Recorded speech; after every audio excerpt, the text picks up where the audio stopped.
Welcome back to Unranked Podcast. Here you have Elijah alongside Grant. We're going to get into football weekend. It's Sunday night. Michigan snuck out a victory yesterday. We happened to be in attendance for that, and we kind of got a hard loss that the Lions are coming off of pretty recently. But we're going to start out with the positive. We're going to start out with Michigan sneaking out a win versus Maryland. We happen to be in the stands for this game. So what were your overall thoughts on everything from the environment to the actual game, how JJ played? Just kind of. Atmosphere was great. I didn't even realize it was homecoming until it said it over the announcer said that in the stadium. It was a very much anticipated game. JJ's first start, just kind of knowing, understand that he's the guy going forward. I think, like you said, it kind of snuck one out. I think it's one of the things where you're kind of hoping that. I've heard people kind of say Maryland might be a little better this year than past years, or they're starting to kind of improve as a program overall. But it was pretty sloppy to start off. I mean, JJ, you look at his numbers, didn't look bad, but I definitely think that. I mean, there's 4 or 5 throws that he could have, took a little bit off of, and that game could have been a lot different than. How it panned out. But I think, it's overall, I mean, JJ looks okay. He's got to, shore some things up. It's unfortunate that we got quite a few injuries that are starting to surface. I think overall, he's got to give Maryland credit for coming and, not just laying down and just letting us just, beat the hell out of them, and actually coming in, having a good game plan, and that's executing pretty well for, pretty much the entire game. Yeah, no, I agree with you. So just starting off with JJ, I think there's 2 camps that I'm hearing. I'm hearing he played kind of a bad game, a sloppy game, and his numbers still look pretty decent. And then I seen he absolutely cannot do some of the things that he did, and he missed some throws. Right. So I think it's kind of the 2 camps that you're in. I'm kind of in the fact that some of those plays he was attempting to make or doing, it just is not sustainable. And I'm hoping that he has the arm talent. So I'm hoping that, he's going to begin to hit some of those passes more frequently than not. He still is able to throw the deep ball and hit it downfield more than Cade is able to. That's still very apparent. But, I would like to see a couple of those throws. He just put 2, 3, 4 extra yards on it, a little bit extra oomph.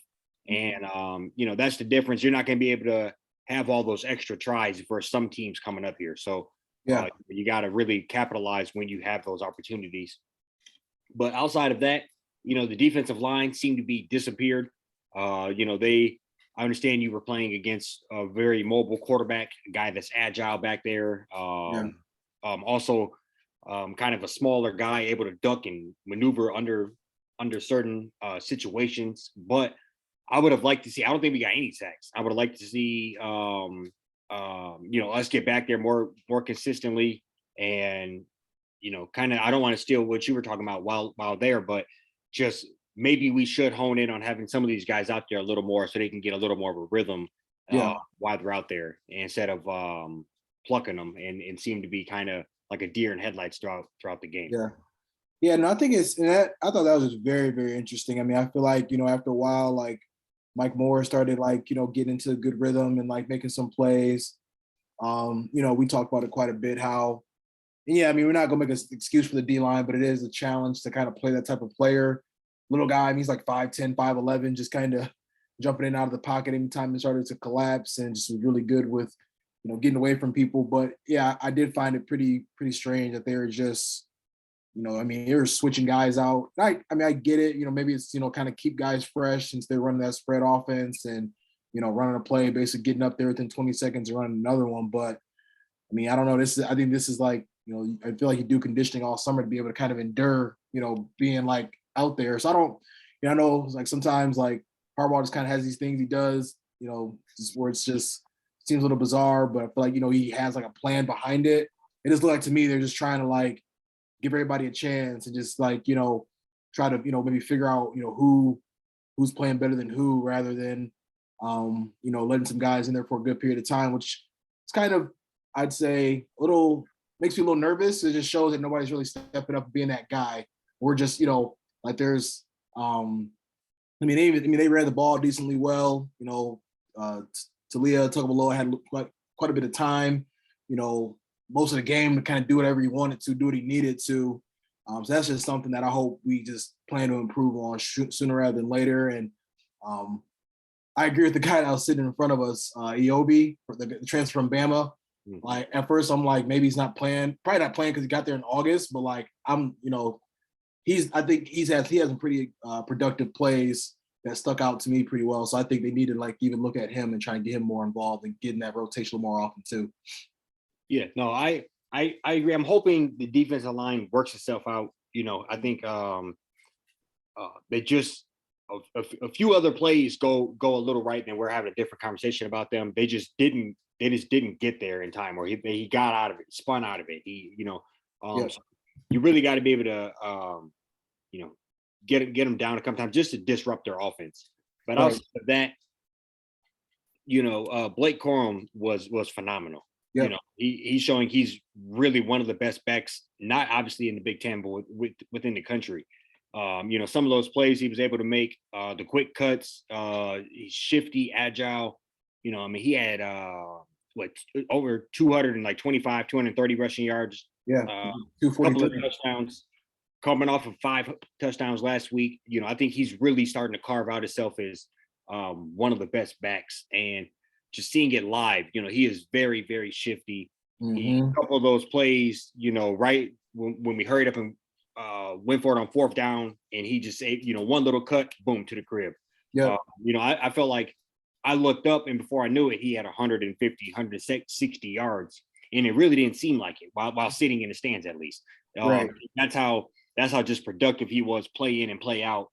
And so he really stood out to me as he also stands out in how little he is. Yep. Stature. So that just shows how how much heart he has, and how much how speed kills. Being agile kills. That's the equalizer at the end of the day. I'm not gonna lie, man. He kind of looked a little bit like Mike Hart out there. I just, from like a stature standpoint, and just I think he's faster than Mike Hart was, but being able to, he impressed me running in between the tackles. I feel like, he was putting his shoulder down, getting the tough yards. He kept a lot of drives alive for us. He really saved us. Like I really feel like, or not saved us. I think we still would have got the win, but it's tough when you had that freshman come in and fumble. They pretty much sat him down the rest of the game. Donovan Edwards is hurt. I think it's safe to say he saved us to a certain degree. Yeah.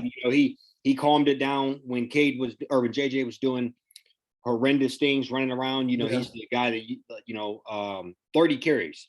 That's a lot of action. That's you don't see that in college. Yeah, no, not week in and week out. And that's another thing. That's something that I don't want to see too many times. We shouldn't go to the Blake Corum 30 carry bucket all that often. Yeah. I think he's a phenomenal back, but that's just a lot of wear and tear. And he's small. If we had to do that versus a Penn State or Ohio or somebody like that, it is what it is. But I wouldn't think that we have to go into the Maryland game thinking he's going to get 30 carries. That's not very sustainable. Yeah. But with that being said, I tip my hat to him. A phenomenal game, and he's showing that he can make noise at the next level. Yeah, no, absolutely. Yeah, really, just stabilize the offense. Like I said, was able to take, chew a lot of clock, start getting into that 3rd, 4th quarter, start getting more towards the end of the game. I think the offense is not far off. I feel like, you look at some film, take this week to, get some good preparation in. And I think it's really just like a repetition thing. We talked about it quite a bit on Saturday. Like, these guys, there's a lot of guys in that offense, a lot of guys in that defense that probably didn't even crack 40 plays the last 3 games, per player, you know what I'm saying? Like a lot of guys were, they were in 3-4 drives. We were up 30 at half and they just kind of got pulled. And I think that can definitely start to, like I said, things looked a little sloppy yesterday to where, even with, JJ's off on a couple passes, just little stuff. I still feel like they played a solid game. And I really do. I'm giving Maryland credit. From what I saw, like they look like a solid team. I mean, they're 3-1. They handle business, non-conference. And I'm not, and even like non-Michigan fans, like I'm hearing people say that Maryland might be solid this year. So I'm thinking, I really feel like we just kind of played a team that we maybe expected to just like stomp out, but they had a good game plan. And I think this, for what it's worth, I mean the D line didn't play that great, but the secondary I thought they did okay. Given that they weren't really getting a pass rush, I'm glad we were able to get a couple interceptions, just make some some plays on defense. DJ Turner got us a great interception just there in crunch time. I feel like momentum was kind of shifting in their favor. Yeah, I mean it's I think overall we're not like hitting the panic button or anything, but I will say I'm a little concerned just with like the injuries to certain players that we're hearing about and starting to see more of. Just kind of going forward, especially after you see Blake Corum, run the ball 30 times the way he did on Saturday. So, right, yeah. No, I agree. I mean, I think we would want and need Edwards back sooner rather than later. I'm hoping some of the rumors that we're hearing about Eric All aren't true. One of the better tight ends in the Big 10. A guy that we leaned on last year had some big catches for us, game-winning catches for us, like Penn State. So I think he, if those rumors of him missing a significant amount of time are true, that's obviously a huge bull. Big shot to the gut. I give credit to Schoonmaker though. He had 7 catches, 80 yards, touchdown. Like I feel like he's pretty reliable. On short, like second and short, third down. Like he made some pretty big catches and bailed out JJ a couple of different times. 100%. I'm not no disrespect to him, but I think we had a better tight end duo. Probably the best tight end duo in the country, and that's Absolutely. hard to just having both of them, the yin and yang of the both would be very phenomenal. But I think overall, we Maryland probably is a little better than we thought. They played I know, James, our guest last week, said how many penalties they typically have. They played a quote unquote perfect game, no actual penalties on the books, at least. I seen several with my eyes, but they had a relatively clean game that way. And, a combination of that and us not being able to get to the quarterback as frequently as we would have liked is I don't know, kind of the recipe for what happened. But like I said, we got out of there. I'd say solid win. You just gotta take it for what it is. Obviously wanted to see more of a blowout. But I mean, teams they work, all these teams and all these schools working hard, just as hard as Michigan is. Michigan's like everybody else is taking the summertime, springtime to do whatever they can to get better. So I think I will say I was pretty impressed by how Maryland played compared to last year. I mean, last year like, we blew the doors off like in Maryland, and they didn't really even put up a fight. But they definitely made some improvements this season. It's looking like so far. So 100%. I look forward to seeing how that season progressed for them, and we're gonna dive into it more this week. But us going down to Iowa. We got another test coming up. So, for all in all, it's a good day to be a Michigan. Absolutely. So we'll go ahead and just shift gears here. Talk about the Lions a little bit. That game obviously went on earlier today, playing the Vikings. Pretty disappointing loss. I sat on here and was like, hey, I think we was going to pull it off, 27-20. Be honest, it was trending that way. Like it looked like, it was going to be right as far from a score standpoint. I mean, I feel like, they came out, hit them in the mouth. We're up 14 zip. Vikings came back, threw some haymakers, tied the game up. We got up 10 again.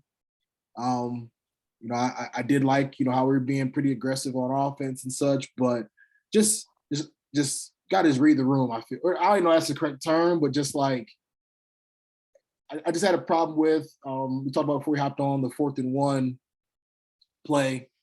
In our in the red zone, 20-yard line, not kicking that field goal. And I feel like that kind of came to screw us over in the end. But, you hate to say it, but this is just kind of the, one of those similar end results. Like we just kind of find a way to get in our own way. And lose the game. So tough loss.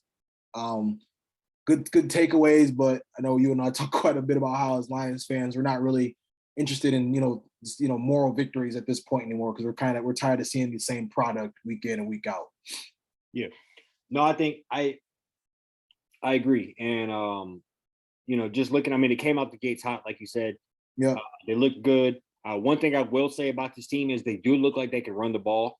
And then we I don't know. I got to say, up until this game, they look like they could run the ball very well. First half, I think they had like 50 yards, and then they get a little, pass happy, dink and dunk happy. I think it's kind of an odd thing. I think I feel like we got to lean into what we want to do or not. Do we want to pound the rock or do we want to not? I think that's part of our problem to a certain degree.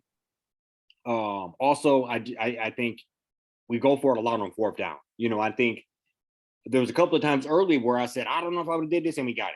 So I was kind of like, okay. Yeah. But I do think there is also a give and take with that. I agree with you. Whether it's reading the room or knowing when to hold them, knowing when to fold, it's kind of like if you can't keep doing the same thing over again. If you already got away with it 4 times, if you're 4 for 4 on fourth down, that's a big ass to kind of go for it again at the most pivotal point. And you're on fire at that point. Like it's and like you said, it's not only that, it's giving up damn near guaranteed points. Yeah. I think that's tough. That's tough to do. So week in and week out, we're seeing very common themes. Coaches calling timeouts and letting other teams get field goals before half, and we end up losing by 3. Or doing onside kicks for no reason and giving short fields. Mm-hmm. And last week, obviously, we had they put it all together. Yep. But I believe, if I'm not tripping, I believe that team also gave up like 8 or 9 sacks today. So that makes our 3 sacks look not so great last week. Just kind of put that in retro, in full picture, big picture there. Looking back, maybe if we had a very phenomenal defense like we thought, we would be up in there, we would be touching somewhere near the 8 or 9 like they had today. But with that being said, it was a tough loss. And, I didn't predict them to win. I actually was only a point off. I had 27-24 and it was 28-24. But I think, a tough loss. You let them get back into it though. You really did it to yourself. Let them get back into it. The craziest part about it is like there's 2 10-point leads in that game. And there's a stat where they're like, or Kirk Cousins or the Vikings, they'll be the first team since like the 1940s to come back from 2 10-point deficits in the same 10 or more point deficits in the same game. And I don't butcher his name. I think it's Ouarie. Yeah. 24. I mean, he had 5 penalties by himself. And I get it. I mean, some of it, it's questionable, but we already know how it is. NFL, they know what it is. Like NFL's offense, they're gonna do what they can to, give the offense the advantage. We want, they want to see the touchdowns and everything, but like after a while, it's like, man, you guys like make adjustments. I mean, he had 3 penalties on 1 drive, where they ended up coming down and scoring. I will say, I'll give some credit to Okuda. He put clamps on Jefferson. Had him. I mean, he had 2 catches for like 9 yards or something like that. Like he really, really made things hard on him today. I'm sure they had some safety, safety over the top, doubling them here and there. But I mean, it looked like he was pretty much traveling. Okuda was pretty much traveling with Jefferson, so that was good to see. I don't know. I mean, even the offense, like just moving the ball the way they are. I mean, golf looks good.